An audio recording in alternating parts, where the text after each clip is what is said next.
කැටලිස් converter. එහෙමත් නැත්නම් උත්ප්‍රේරක පරිවර්තකය. එහෙමත් නැත්නම් මෙකැනිකල්ස්ලා මේක හඳුන්වනවා කැට් බොක්ස් එක කියලා. ඔයාගේ වාහනේ එන්ජින් එකයි අපවාහන පද්ධතියයි අතර තමයි මෙන්න මේ කැට් බොක්ස් එක සවි කරලා තියෙන්නේ.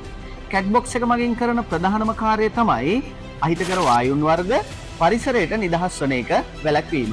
විශේෂයෙන්ම කාබන් මොනොක්සයිඩ් වායුව කාබන් ඩයොක්සයිඩ් බවට පත් කරලා පරිසරයට නිදහස් කිරීමත්, හයිඩ්‍රෝකාබන කාබන් ඩයොක්සයිඩ් සහ ජල වාෂ්ප බවට පත් කරලා පරිසරයට නිදහස් කිරීමත්, ඒ විතරක් නෙමේ NO2 වගේ වායු N2 සහ O2 බවට පත් කරලා පරිසරයට නිදහස් කිරීමත් සිද්ධ කරන්නේ මෙන්න මේ කැටලිස් කන්වර්ටර් එක හරහා.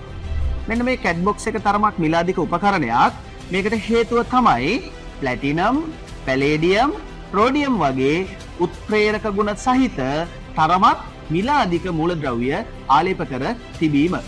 ඒ වගේම වාහනේ දුම් පරීක්ෂාවේදී ඔයාගේ කැට් බොක්ස් එකේ මොකක් හරි දෝෂයක් තියෙනවා නම් අනිවාර්යයෙන්ම දුම් පරීක්ෂාව අසමත් වීමට මේක හේතුවක් වෙනවා.